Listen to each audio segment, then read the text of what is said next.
Welcome to the Horizon Audiofiles, a podcast of the Defense Horizon Journal. The Defense Horizon Journal is a professional and academic journal that features essays, reports, and analyses covering geopolitics and law, security and defense policy, peace and conflict studies, applied military science, as well as developments in weapons technology. For more information, go to www.tdhj.org. Episode number 101. Countering Cognitive Warfare Through Open Innovation.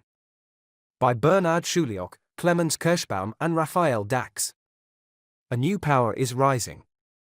The first casualty when war comes is truth, is a popular saying attributed to former U.S. Senator Hiram W. Johnson. The quote alludes to the machinery of war propaganda, which prevents an objective assessment of the motivations and aims of a military conflict. Johnson served as a senator from 1916 to 1945, witnessing both world wars and their horrors and ideological charge in different forms.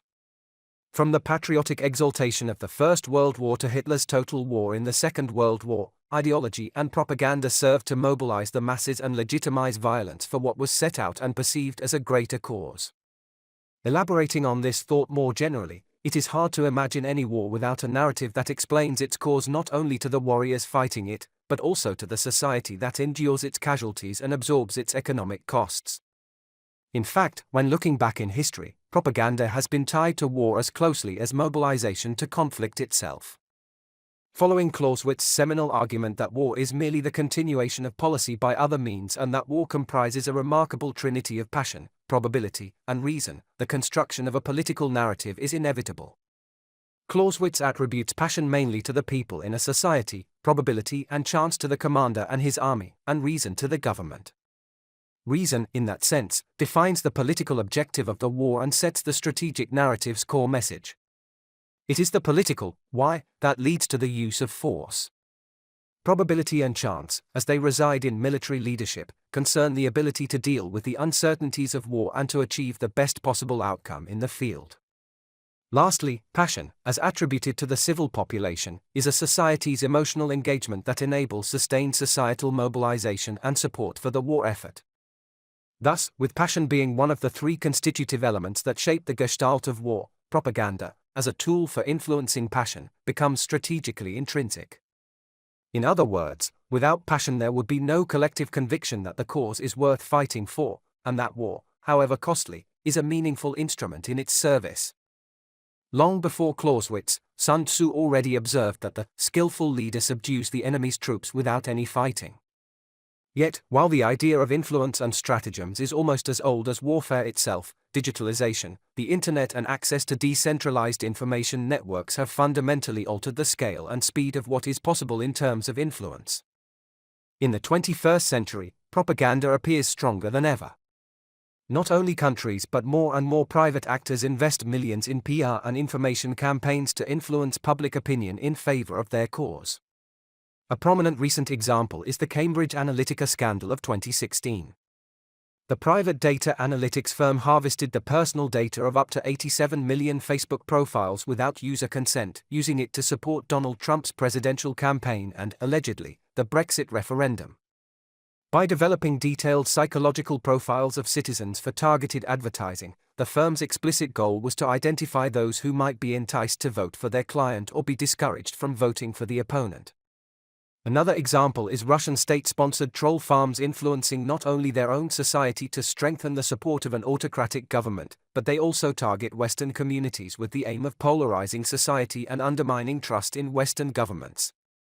While the basic idea of influence remains the same, the forms and methods of influencing have changed. Influence has shifted to the digital realm and become exponentially faster, more powerful, and more targeted.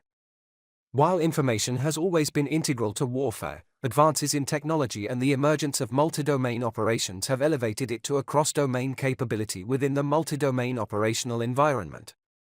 This development expands both the scope and character of warfare. Today's wars not only start long before any physical damage is inflicted but can also be waged for years without a single bullet being fired. What makes this type of confrontation particularly insidious is that it often goes unnoticed by the public. Whereas warfare has historically been defined by kinetic effects, it is now increasingly centered on influencing perceptions and winning people's minds. Nowadays, an adversary can target specific individuals or groups, feed them hyper-personalized information, and alter their opinions, attitudes, and behavior in a desired direction, thereby enabling the seizure of power without the use of visible force. The method underlying such efforts is commonly referred to as cognitive warfare, which focuses on the deliberate manipulation of individuals' or groups' thoughts, beliefs, and perceptions to shape their decisions or actions. NATO defines cognitive warfare as follows. Cognitive warfare is the fight for cognitive superiority. Contesting in this environment comprises deliberate, synchronized military and non-military activities throughout the continuum of competition designed to gain, maintain, and protect cognitive advantage. This pursuit of cognitive superiority implies the ability to excel in understanding and decision-making, enabling the ability to outthink and outmaneuver the adversary. It involves possessing faster, deeper, and broader understanding of the operating environment, including internal and external environments, and the ability to execute better, more effective decision-making than adversaries. The methods employed in cognitive warfare are diverse and include disinformation, psychological manipulation, propaganda, cyber operations, social media campaigns, and subtler forms of cultural influence. The overarching objective is to gain control over an adversary's cognitive processes and to destabilize or confuse them without resorting to the immediate use of physical force. The truly insidious aspect of cognitive warfare is that it targets the individual's construction of reality. People think their choices are deliberate and rational, they think their evidence is true, they have seen the facts, but in fact, they are succumbing to carefully crafted narratives that have shaped their worldviews in favor of somebody else's agenda. Today's most salient example is the exploitation of social media platforms to deliberately disseminate disinformation and amplify societal polarization. Coordinated bot networks, or an armada of orchestrated trolls using fake accounts, enable the spread of propagandistic content, erode social trust, and distort political opinion formation. Hence, to safeguard democratic values, it is essential to remain critically aware of the sources that shape both one's own and societal opinions. This is particularly relevant in the military domain. Given its core role in national defense, the military must be able to defend both itself and the state against cognitive threats as effectively as it does against kinetic threats. This necessitates the development of a well-educated, critically thinking, citizen in uniform who is fully aware of both the threat posed by cognitive warfare and the responsibility to actively counter it. As a result, every soldier, especially those destined for senior leadership positions, ought to develop an understanding of the principles of information and cognitive warfare as an integral part of their education and training. War. Due to the prohibition of the use of force enshrined in Art. 2.4 of the United Nations Charter and the exclusive authority of the UN Security Council over the legitimate use of force, armed conflicts should, in principle, no longer occur. The Charter prohibits all use of force, with the sole exceptions of self-defense in response to an armed attack, Art. 51, and actions authorized by the UN Security Council under Chapter 7. However, the UN Charter does not explicitly address hybrid or information warfare. Although certain activities may fall under existing prohibitions on the use of force or unlawful intervention, depending on their scale and effects, there is no specific provision prohibiting the use of disinformation or cognitive influence. Thus, beyond the visible manifestations of violent conflict readily perceived by societies, the pursuit of national interests has increasingly shifted toward activities conducted below the threshold of overt armed confrontation.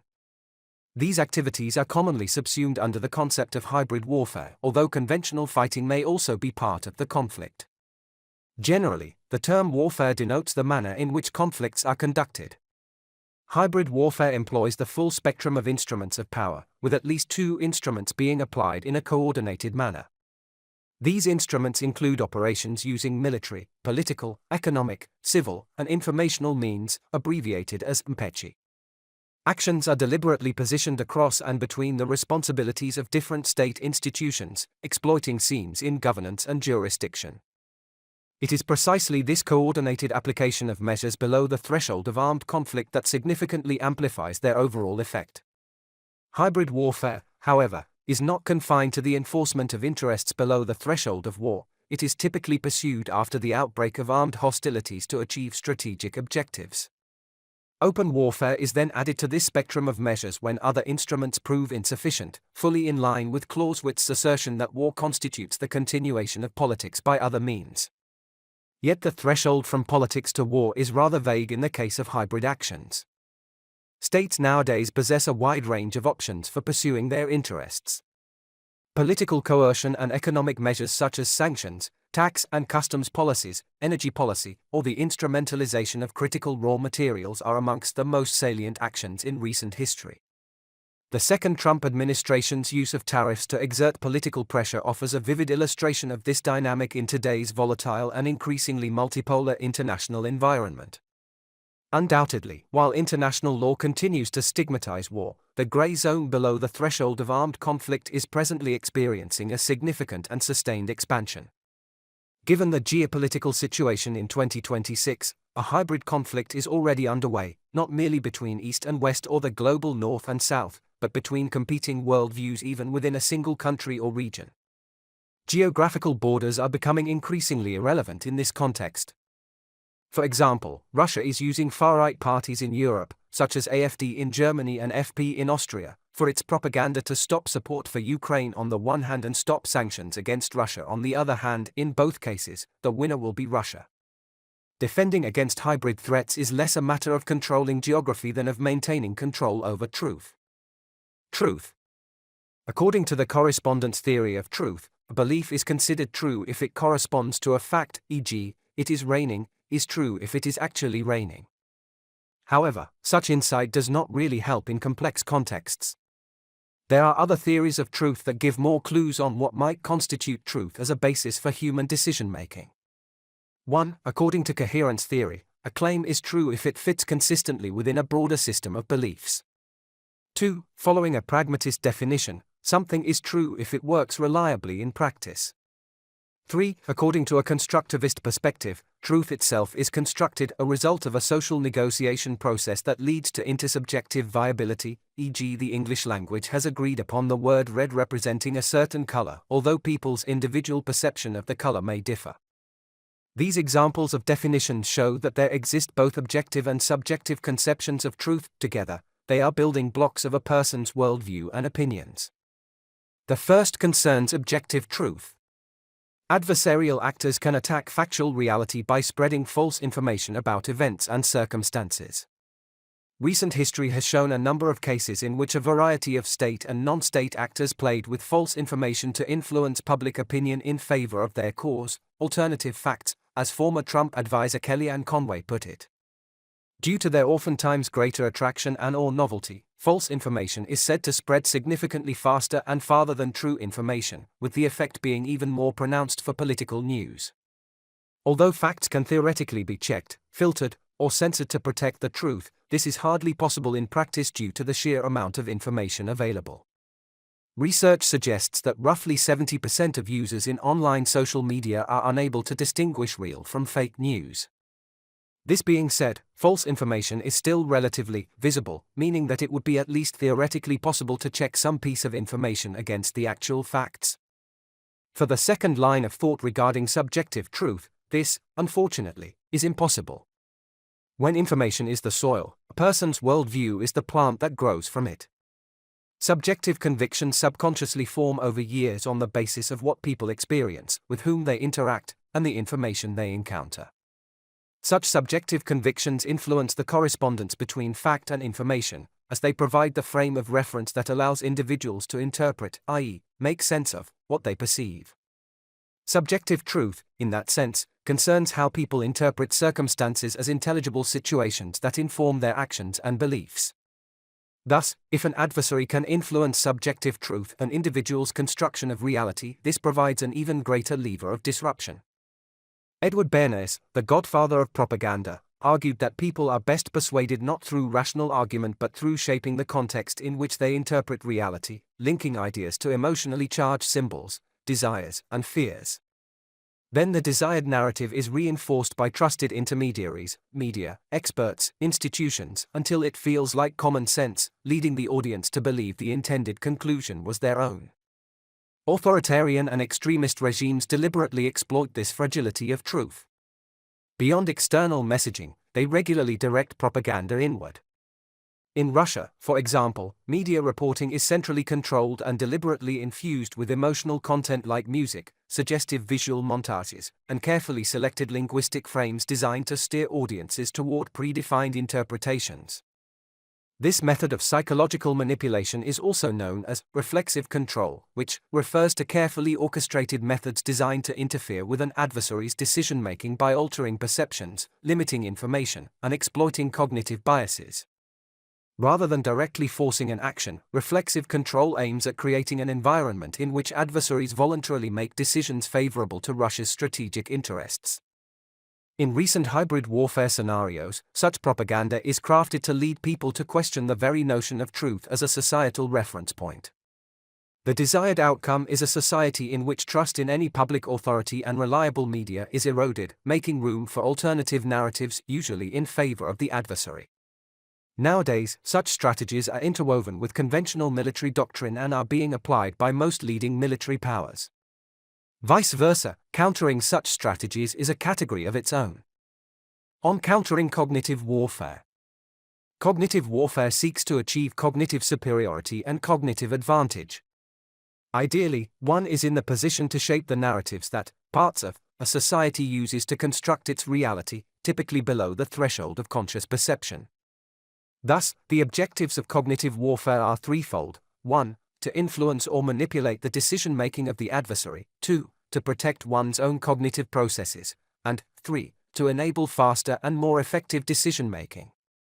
Defending against cognitive threats will hence require the early detection and prevention of manipulative activities. It demands protective measures, the systematic development of resilience within one's own cognitive processes, and the training of decision-makers to maintain sound judgment and operational effectiveness under conditions of uncertainty. These propositions call for a comprehensive approach that integrates various disciplines, including technology-driven perspectives, as well as broad education efforts to build awareness and cognitive resilience. Yet, in either way, what makes cognitive warfare especially difficult to counter is not any single feature alone, but the constellation of mutually reinforcing characteristics. In the following, we elaborate on 5 key characteristics of cognitive warfare: its elusiveness, the attribution problem, the offensive advantage it grants attackers, the primacy of emotion over reason, and the ethical dilemma it poses for defenders bound to democratic values. Elusiveness. Compared with other forms of warfare, cognitive warfare is defined by the concealment of attribution and hostile intent. This makes cognitive warfare particularly elusive, as the affected individuals or groups are mostly unaware of any influence. Indeed, they may perceive their opinions and decisions as being consciously and intrinsically driven, grounded in facts and their personal conviction. The effectiveness of cognitive warfare is further amplified by social media consumption, in which individuals retreat into filtered, individually curated information environments. Such environments reinforce individual bias by excluding facts that contradict one's worldview or attitudes. As a result, information bubbles and echo chambers emerge, going unnoticed by the individual yet capable of altering their attitude towards various issues in the real world. Attribution problem. This goes hand in hand with the elusiveness of cognitive warfare. Cues of influence are subtle and go unnoticed for a long time. Thus, the original source and distribution channels are hard to trace. Furthermore, to the author's knowledge, there are no measures to accurately assess cognitive integrity or the degree of belief corruption or influence in general. Hence, the adversary remains unknown and can only be estimated by inferring the intended effect of visible communication patterns on the overall political situation, i.e., who the current adversaries are and to what extent they would benefit from a particular societal development. Offensive advantage. Unlike other domains of warfare, cognitive warfare gives the attacker an advantage over the defender. It is the attacker who shapes the narrative first. And as previous research on misinformation has shown, once such false information has spread and a narrative has been established, people tend to rely on falsehoods. Correcting misinformation and its effects on cognition are much harder than eliciting it. Once a false narrative takes hold, it proves remarkably resistant to correction because it actively reshapes the cognitive frameworks through which people subsequently interpret new information. The attacker thus achieves a lasting structural advantage, even when the manipulation is eventually exposed. The distortion in attitudes and beliefs frequently persists. Emotion. In designing communication strategies, it is essential to recognize that emotions are key transmitters of information and that decision-making is driven far more by emotions than by factual reasoning alone. Positive emotional framing can foster shared understanding and facilitate dialogue, even in the presence of divergent views. Addressing common needs and values, therefore, serves as a critical interpersonal bridge in countering cognitive warfare. An ethical dilemma. Adherence to moral and ethical standards creates a structural disadvantage for those who do so. Whereas authoritarian actors may operate without normative constraints, democratic powers are, at least theoretically, bound by legal frameworks, transparency requirements, and ethical limits on manipulation. This creates a dilemma. To remain effective, they must compete in the information domain, yet doing so too aggressively risks undermining the very values and legitimacy they seek to defend. These aspects illustrate the challenges that need to be addressed through measures to counter cognitive warfare. In the discourse on disinformation and fake news, which addresses similar issues, common approaches either aim to empower individuals or to reduce exposure to fake information through detection algorithms and platform-based safeguards. As for cognitive warfare, there exists a solid conceptual understanding of its basic mechanisms. However, a comprehensive, empirically validated, and coherent defense architecture has yet to be developed. From the author's perspective, achieving such an architecture requires a collaborative, cross-domain effort involving stakeholders from government, academia, the private sector, and civil society. For the military, this presents an opportunity to take a leading role in a joint effort to defend the freedoms and values of our societies. Together against cognitive warfare. Cognitive warfare is not solely a military endeavor. NATO recognizes it as a whole-of-society problem, reflecting the close interdependence between society and the armed forces. As an integral part of society, the military is exposed to the same patterns of manipulation and influence affecting the wider population. Even where direct defensive measures are in place, cognitive influence may still reach military personnel indirectly through societal channels such as family, peer groups, and social networks. Military leaders bear a specific responsibility both toward society and toward those under their command. As part of the armed forces, they are tasked with defending their country against hostile action. Even though cognitive warfare is a whole-of-society problem, NATO sees the military challenge in shaping the cognitive dimension is poorly defined, particularly below the threshold of armed conflict. This causes gaps in policy, defense planning, and capabilities resulting from altered decision-making. With cognitive warfare, this responsibility extends to influence operations, disinformation, and deliberate efforts to create uncertainty and societal fragmentation. To counter these threats effectively, officers must understand the mechanisms and strategic logic of this form of warfare, enabling them to raise awareness within their units and strengthen resilience against manipulation. Hence, they must be enabled to independently develop defensive measures and to train their subordinates to recognize, resist, and respond to cognitive threats. Eventually, military personnel should be in a position to train and educate civil society on resilience against cognitive influence. Possible countermeasures can include increasing public awareness and education, integrating technical safeguards, developing positive and credible narratives, and cooperating with the media and external partners as part of strategic communication. As cognitive warfare evolves, so must NATO's posture, demanding a paradigm shift, reframing warfare as something embedded within society, not separate from it. Yet, what is still missing are concrete training, narratives, and practices. In this context, it is crucial to begin capacity building already at the level of officer education, ensuring that future military leaders develop an early understanding of cognitive threats and corresponding response strategies. At the same time, such efforts are likely to be most effective when embedded in a broader civil-military approach that fosters close cooperation between the armed forces and society. Given knowledge of the requirements and a conceptual understanding of the issue, the respective solutions are possible. With such knowledge at hand and by integrating the premises of education and societal embedding, we suggest applying open innovation principles as a connecting framework for developing effective tools to safeguard our society. Open innovation to counter cognitive warfare. Open innovation is an approach to innovation in which organizations use external ideas, knowledge, and technologies alongside internal capabilities to develop new products, services, or solutions. Through collaboration and exchange with actors such as universities, startups, industry, governmental agencies, or the public, new ideas can emerge for given problems. Open innovation is characterized by inflows and outflows of knowledge, which means that external ideas can be collected, inflow, and useful solutions can be spread across the market, for example, through licensing, partnerships, or spin-offs, outflow.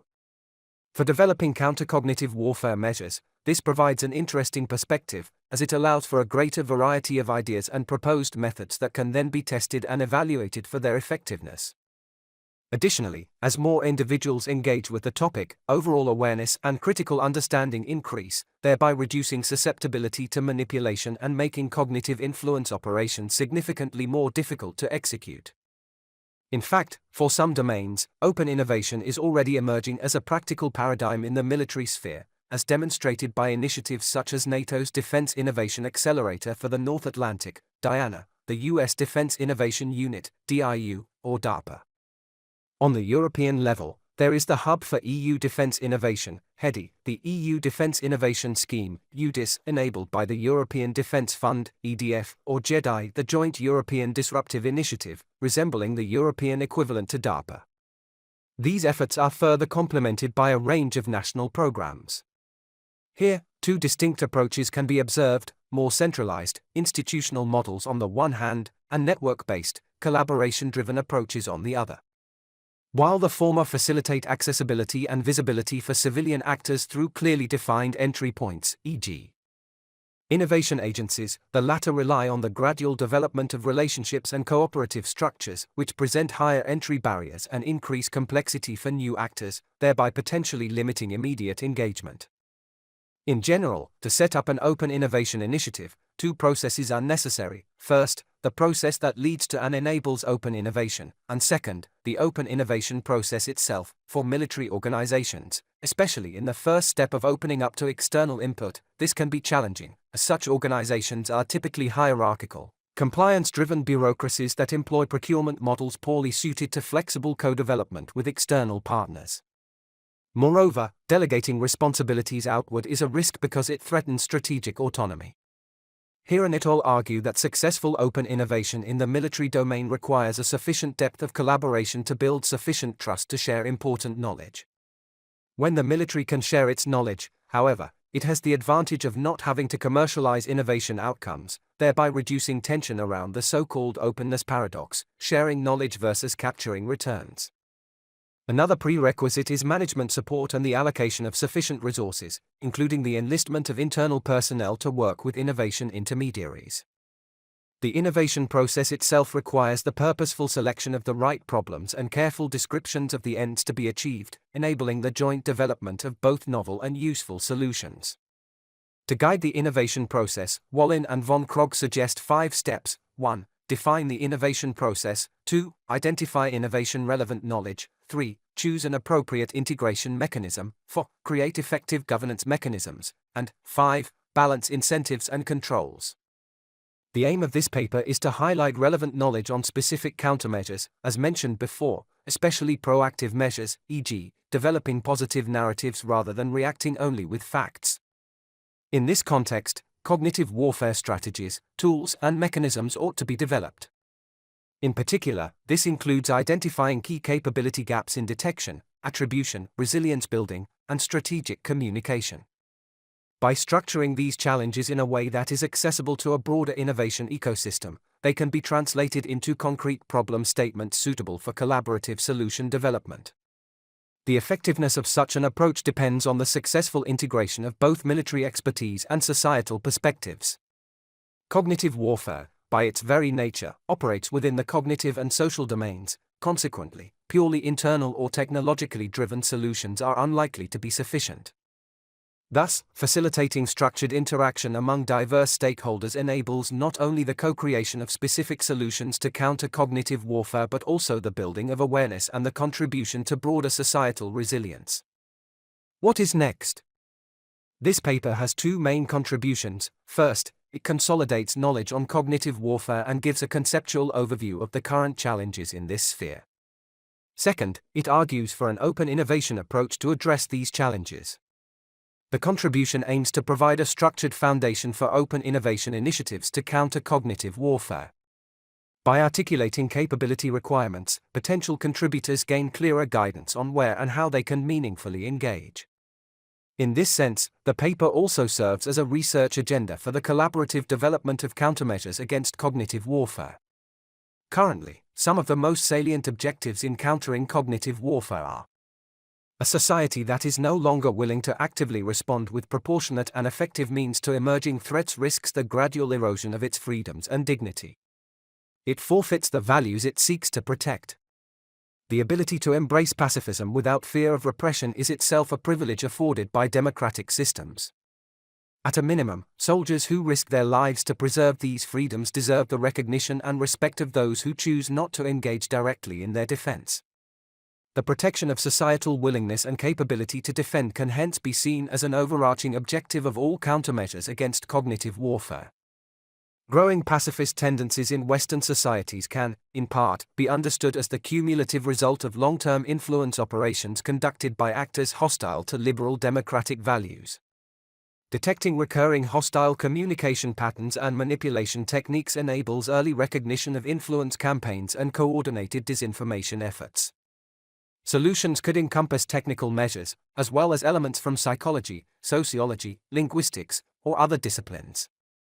To achieve operational and strategic advantage in the cognitive dimension, our society should recognize the threat of and defend against our adversaries' growing abilities to influence societal cross-sector, public, political, governmental, opinion and decision-making. Solutions that enhance individual cognitive resilience reduce susceptibility to psychological manipulation, emotional triggering, and narrative capture, and identifying the values and norms a society is willing to uphold and, if necessary, to defend at the cost of personal risk. The preservation of a value-based normative order must constitute an intrinsic societal objective rather than a purely institutional task. Developing positive, values-based narratives helps reinforce cohesion by clearly articulating what is worth protecting in democratic societies and why these foundations must be defended. Besides the potential for novel solutions to those issues, an important practical implication of the proposed open innovation approach is that, by engaging with the framework and working on solutions to the problems illustrated, participating individuals rapidly acquire a structured, practical understanding of cognitive warfare mechanisms, thereby strengthening their own cognitive resilience. Developing specific solutions must always adhere to Western democratic standards and respect the ethical and legal framework. An open innovation approach to countering cognitive warfare can serve not only to develop better defense mechanisms but also as a viable framework for training and education. Actively working through the requirements and thinking of solutions cultivates awareness, critical reflection, and resistance to manipulation. Hence, the framework, in addition to its role as an enabler of innovation, could also be employed directly in training future officers, equipping them to recognize and understand cognitive threats and design effective defense strategies. Actively working on countermeasure design likely also improves cadets' skills to train their subordinates later. Ultimately, open innovation thus functions not merely as a tool for developing countermeasures but as a mechanism for cultivating the cognitive resilience required to withstand them. The authors, Bernard Schuliok, has research interests in security policy and military capability development. He has written 3 handbooks and numerous individual articles in the journal Truppendienst, Österreichische Militärische Zeitschrift, MZ, and in the online journal, the Defense Horizon Journal. He is currently leading an international project, Countering Cognitive Warfare, CCW. Clemens Kirschbaum works at the intersection of people, technology, and design. In his research, he explores how non-rational forms of knowledge inform corporate strategy and organizational decision-making. He runs the interdisciplinary master's program, Management by Innovation, at NDU and leads AugusAI's research agenda. With a background in business law and the social sciences, he brings a policy and people's perspectives to his consulting and academic roles. Raphael Dax has a background in applied machine learning and organizational AI design. Over the past 10 years, he has mainly worked with governmental agencies across Europe to establish AI expert teams and enable them to produce AI products. His interests include AI security and adversarial AI for high-risk applications, and organizational knowledge creation through AI. Raphael is co-founder and COO of AugusAI. The views contained in this article are the authors alone and do not represent the views of any of their employers or organizations. This was the Horizon Audiofiles, a podcast of the Defense Horizon Journal. For more information, go to www.tdhj.org. Thank you for listening.